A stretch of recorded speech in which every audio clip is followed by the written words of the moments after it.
que sigues con nosotros. Ahora yo te invito a que tú puedas escuchar la poderosa palabra de Dios en labios de Juan Germán Ortiz con el tema ¿Por qué sufrimos? Yo soy Mayra Melgarejo y esto es Creyendo lo Imposible. No, es segunda carta del apóstol Pablo a Timoteo. Este es el capítulo 4 del verso 9 al verso 18. Procura venir pronto a verme porque Demas me ha desamparado, amando este mundo y se ha ido a Tesalónica. Crescente fue a Galacia y Tito a Dalmacia. Solo Lucas está conmigo. Toma a Marcos y tráele contigo porque me es útil para el ministerio. A Tíquico lo envié a Éfeso. Trae cuando vengas el capote que dejé en Troas en casa de Carpo y los libros, mayormente los pergaminos. Alejandro, el calderero, me ha causado muchos males. El Señor le pague conforme a sus hechos. Guárdate tú también de él, pues en gran manera se ha opuesto a nuestras palabras. En mi primera defensa, ninguno estuvo a mi lado, sino que todos me desampararon. No les he tomado en cuenta. Pero el Señor estuvo a mi lado y me dio fuerzas para que por mí fuese cumplida la predicación y que todos los gentiles oyesen. Así fui librado de la boca del león. Y el Señor me librará de toda obra mala y me preservará para su reino celestial. A Él sea gloria por los siglos de los siglos. Amén. Cuando era niño, más de una vez quise ir al circo, pero más de una vez me quedé con las ganas. En el circo, cuando uno va a una función de circo, uno encuentra que los payasos lo hacen reír. Sin embargo, los payasos son diferentes. Y son diferentes por los sombreros que usan, por las pelucas que usan, por los zapatos grandes que usan y por la ropa de colores que usan. Sin embargo, hay algo que tienen en común: la cara pintada y una gran nariz roja. Una gran nariz roja. Y yo creo que la pregunta que todos, cuando vemos un payaso y vemos su nariz roja, la pregunta que seguramente todos nos hemos hecho es la siguiente: ¿qué hay detrás del maquillaje y la nariz roja de un payaso? ¿Qué es lo que se esconde? ¿Qué es lo que está detrás de esa nariz roja? Déjeme decirle que detrás de la pintura, del maquillaje y detrás de la nariz roja hay algo que a todos nos es común, a todos sin excepción, y es el sufrimiento. Detrás de una nariz roja y detrás de un gran maquillaje, lo que se esconde muchas veces es un dejo de sufrimiento. Y la pregunta que seguramente nos hemos hecho alguna vez es: ¿por qué? ¿Por qué? ¿Por qué sufrimos? Cuando vamos a este pasaje, Pablo nos dice por qué sufrimos. Y déjenme mencionar tres cosas que veo en el pasaje. En primer lugar, sufrimos por las separaciones de la vida. Yo creo que es indiscutible que una separación provoca sufrimiento. Las separaciones de la vida implican muchas veces una distancia. Es decir, hay una distancia de por medio. Cuando se da una distancia de por medio, pues se da obviamente el sufrimiento. Fíjense lo que Pablo dice, procura, le está diciendo a Timoteo, procura venir, y luego le agrega la palabra pronto. Me parece que es un adverbio, pronto. Ven pronto a verme, verso 9. Es el poeta el que nos dice que la distancia es como el viento. A los amores pequeños los apaga, pero a los amores grandes los aviva. Bueno, independientemente de lo que dice el poeta, para Pablo la distancia, la separación es sufrimiento. Tenemos que reconocer que hay una gran hambre que se cierne sobre la gente y es el hambre de compañía. Uno puede estar rodeado de personas y estarse muriendo por padecer esta hambre, la necesidad de compañía. Muchas veces las distancias se dan por la enfermedad. Es decir, la enfermedad nos va a separar de los demás. Es obvio, usted está aquí, alguien está en el hospital y está separado. A veces ponemos distancia de por medio. Y no porque exista, sino porque nosotros la ponemos. Ha llegado el hijo pródigo a casa y entonces el hermano mayor no quiere entrar. ¿Qué está haciendo? Poner distancia de por medio. Simplemente hay algo que no le gusta y entonces él agarra sus canicas y se va para un rincón de la vida. Muchas veces tenemos que reconocer que el cementerio nos aleja de alguien a quien nosotros amamos. Y en el pasaje que usted guste de la Biblia, allí va a encontrar que la muerte implica separación. Separación. El sufrimiento, alguien ha dicho, es tan viejo como la primera lágrima, como aquella primera lágrima que alguien simplemente dejó escapar un día. Aquí tenemos a un Pablo que no acepta la separación, que se resiste a la separación, que no acepta murallas, que simplemente busca establecer puentes cuando le dice a Timoteo, procura venir pronto a verme. Hay algo más, las separaciones de la vida implican dolor. Si hay distancia, pues hay dolor, sufrimos, nos duele, sentimos. Y fíjense lo que dice verso 9 y 10, porque Demas me ha desamparado amando este mundo y se ha ido a Tesalónica. ¿A dónde fue? A Tesalónica. ¿A qué fue? No a predicar el evangelio, sino amando al mundo, siguiendo al mundo, se ha ido. Puedo pensar que cuando Pablo está diciendo esto, lo está diciendo con dolor. La verdad es que Pablo está muy solo. Crescente se fue a Galacia, Tito ha partido a Dalmacia, Tíquico está en Éfeso. Pero lo que más amarga al apóstol es este Demas. ¿Por qué? Porque se ha ido, bueno, a Tesalónica, pero amando al mundo. Tenemos que reconocer que el dolor cuenta las horas y el placer las olvida.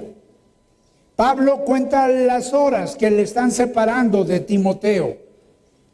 Y es que la separación nos va a asaltar de repente. Nosotros a veces no tenemos planeado separarnos de algo o de alguien. Sin embargo, de algo o de alguien de repente se va a presentar. Por ejemplo, puedo pensar en el caso de Job, que fue simplemente separado de su familia por la guerra. Hay una situación bélica, Job 1 del 13 al 15, pero fue separado de sus riquezas. Era un hombre muy rico, Job, y de repente las riquezas fueron separadas de él por algo que se llama fuego. El fuego las consumió, pero aún su salud, él era un hombre sano como un manzano, pero de repente empezó a notar que las llagas aparecieron en su cuerpo y simplemente la distancia se interpuso entre la salud y él. Sin embargo, ¿cuál es la respuesta de Job a esta situación? Bueno, Jehová dio, Jehová quitó, sea el nombre de Jehová bendito. Y alabó el nombre del Señor.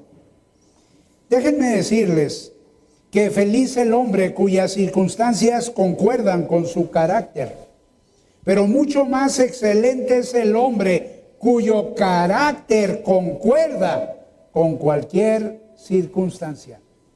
Es decir, no importa la circunstancia, el carácter no se crea, simplemente se exhibe, se muestra ante una circunstancia, por difícil que ésta sea. Sufrimos, la segunda cosa, por las hazañas de la vida. Hay gente que se ensaña contra nosotros. Tal pareciera que le pagan por hacernos mal. Fíjate lo que noto. Las hazañas de la vida son personales. Fíjate lo que dice el verso 14. Alejandro el calderero. Aquí está Pablo hablando de un Alejandro que era un infierno, que era como una ponzoña, que era como un veneno. Es alguien que le está haciendo mal de una manera personal a Pablo. La hazaña de la gente nos recuerda que vivimos en un mundo anormal. ¿Qué es un mundo anormal? Bueno, un mundo donde el lobo del hombre es el hombre mismo. El hombre mismo. Hay un hombre que dice, de cualquier modo que se llame tu espina, acéptala, porque es compañera de la rosa. Tenemos que ver no solo la espina, sino tenemos que, sí reconocer que hay una espina y que esa espina nos lacera, que esa espina nos daña. Pero no nos debemos quedar con la espina, sino ver la rosa. Ahora, las hazañas de la vida son perjudiciales, no solo son personales. Fíjate lo que dice, me ha causado muchos males. Este Alejandro se dedicaba a hacer males y males a Pablo. ¿Qué es la hazaña? La hazaña es buscar una mano que muchas veces tú necesitas que te ayude y encontrarse con un puño que te golpea. Yo pienso que eso es la hazaña. Aún Jesús fue golpeado por la ingratitud de 9 leprosos que no volvieron y no le dijeron sencillamente, gracias Señor por habernos sanado. Solamente uno volvió y era samaritano. Aquí tenemos a un Alejandro. ¿Cuáles son los males que está haciendo este Alejandro a Pablo? Pues seguramente estaba testificando en contra de él. Podríamos decir, era un informante ante las autoridades. Lo cierto es que no vamos a poder cambiar nuestra situación, pero siempre vamos a poder cambiar nuestra actitud ante cualquier situación. Y déjame decirte que quien cambia su actitud, cambia su vida. Cuando uno es capaz de cambiar su actitud, es capaz de cambiar su vida. Y la última consideración. Sufrimos por las soledades de la vida. Sufrimos por las soledades de la vida. Fíjate, 2 cosas. En las soledades de la vida sentimos que nadie nos ayuda. sentimos que nadie nos ayuda. Fíjate lo que va a decir: en mi primera defensa ninguno estuvo a mi lado. Verso 16. Una iglesia muy grande, de unas 10,000 gentes, iba a instalar a su pastor principal esa mañana. Déjenme decirles que su pastor, en vez de rasurarse, peinarse, ponerse anteojos, un traje, una corbata, se disfrazó de vagabundo. Y llegó como una hora antes de que empezara la reunión. Por media hora estuvo alrededor del templo, pidiéndole a la gente que venía a la iglesia donde él iba a ser instalado como pastor, que le dieran una moneda, Y la realidad es que nadie le dio una moneda, sino que muy pocas personas, de 10 personas, 3 solamente le dijeron hola en un promedio. O sea que de 10, 3 le decían hola, lo saludaban. Los demás lo ignoraban. Lo cierto es que el pastor llegó y se metió, disfrazado obviamente de vagabundo, iba a ser instalado esa mañana, y llegó y se fue hasta las bancas de adelante y se sentó. Pues más tardó en sentarse que vinieron los ujieres y le dijeron: lo sentimos mucho, si usted quiere estar aquí, debe sentarse en la parte de atrás.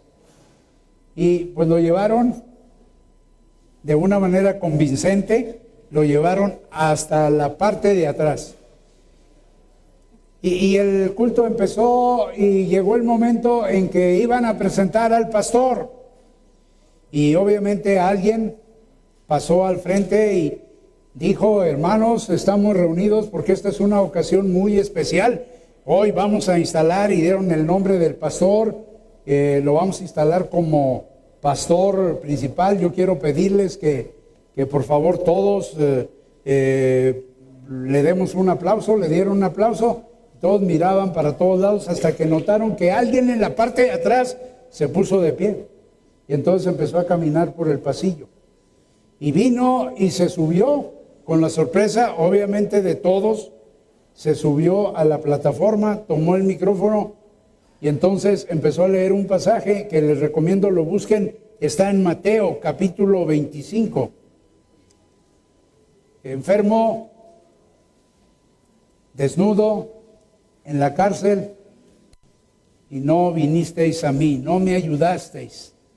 Y luego, por cuanto no lo hicisteis a uno de estos mis hermanos más pequeños, a mí no lo hicisteis. Se nos dice que todos empezaron a entender lo que estaba pasando y empezaron a ponerse nerviosos, bastante nerviosos. Algunos más empezaron a agachar la cabeza, empezaron a sentir una tremenda vergüenza. Y entonces el pastor solamente les dijo: estoy frente a un grupo de personas, mas no estoy frente a una iglesia de Jesucristo. Y sin decir más, despidió a la congregación. Y simplemente la gente salió de ese lugar con un sentimiento de vergüenza. Déjeme decirle que en las soledades de la vida sentimos que nadie nos ayuda. Déjeme decirle, Pablo dice: en mi primera defensa ninguno estuvo a mi lado. La peor soledad es conocida como anonimato, cuando sencillamente no somos significativos para alguien. Uno a veces piensa que estar casado es estar con alguien. Pues sorpréndase, pero mucha gente está casada y vive sola. Dirá usted: pero ¿cómo puede ser posible? Pues sí me oyó bien, está casada, pero vive sola. Porque estar casado no implica tener resuelta esa necesidad o resolver el anonimato. En la soledad uno debe de esperar lo opuesto, en el temor la fe, Y cuando uno tiene un ataque en su cuerpo, pedirle la sanidad a Dios. O cuando uno está triste o deprimido, buscar el gozo de Dios. La soledad de los discípulos realmente implicaba dos tormentas. La tormenta externa, de la que todos sabemos, pero la tormenta interna. Pero es Jesús el que llega con su presencia, con su palabra, yo soy, no temáis. Y el que llega con su poder. Y no solo resuelve el problema de la tempestad externa, sino también de la interna que se abatía en el fuero de sus discípulos. Déjeme decirle que en la soledad nuestros problemas tienen solución cuando nosotros somos capaces de buscar y de confiar a un Jesús que no nos va a dejar y que no nos va a desamparar y que va a tener, al igual que aquellos discípulos, presencia, palabra y poder para ayudarnos en nuestra condición y en nuestra necesidad. Ahora, en las soledades de la vida sentimos que nadie nos acompaña, no solo que no tenemos a alguien que nos ayude, sino sentimos que nadie nos acompaña. Fíjate lo que dice, sino que todos me desampararon. ¿Qué está diciendo el apóstol? Me desampararon. ¿Qué está diciendo el apóstol? Me desampararon, todos. La verdad es que no sabemos estar solos. No sabemos estar solos. Y Pablo también no sabe estar solo. Y Pablo se siente desamparado. Ahora, lo realmente importante no es lo que nosotros sentimos, sino lo realmente importante es lo que nosotros sabemos. ¿Y qué es lo que Pablo sabe? Sabe que el Señor estuvo a su lado. ¿Qué es lo que más sabe? Sabe que le dio fuerzas. ¿Qué más sabe? Sabe algo tremendo, que fue librado de la boca del león. ¿Quién es el león? Pues el César mismo. ¿Qué hizo Dios cuando todos lo desamparan? Dios no lo desampara y Dios llega no con las manos vacías, sino con las fuerzas que le hacen falta a Pablo para enfrentar su situación. Por eso yo quiero decirte que cuando Dios es lo único que tienes, entonces Él es todo lo que necesitas. No, realmente no necesitas más. Con Jesús tú puedes superar hoy el sufrimiento que te aqueja. La verdad es que nosotros no traemos una nariz roja. Y la verdad es que nosotros no traemos una careta o una máscara. No traemos un maquillaje, no lo traemos. Pero déjeme decirle que con careta o sin careta, lo cierto es que sufrimos y que padecemos. A veces sufrimos por las separaciones. Alguien se fue y nos dejó. O a veces alguien nos está haciendo mal, hazaña. O bien, porque sencillamente estamos solos y no tenemos alguien que nos ayude o que nos acompañe. Pero hay alguien que puede en un momento dado hacer lo que los demás no hacen con nosotros. Y ese alguien es Jesús. Si nosotros somos capaces de abrirle nuestra condición, de abrirle nuestra necesidad y descubrir delante de Él nuestro sufrimiento, déjeme decirle que Dios lo va a convertir, lo va a transformar en una gran bendición y en una gran victoria. Yo quiero animarle a que lo haga hoy, a que su sufrimiento lo ponga delante del Señor y deje que el Señor lo cambie en una gran bendición. Volverá a llorar tu tierra, un sol de paz traerá luz en vez de guerra. Hay diferentes motivos por los cuales tú puedes sufrir, pero quiero decirte que hay alguien que está dispuesto a ayudarte, a darte la mano para levantarte en medio de tu sufrimiento y hacer tu vida diferente. Así es que no lo pienses más. Esa persona se llama Jesús.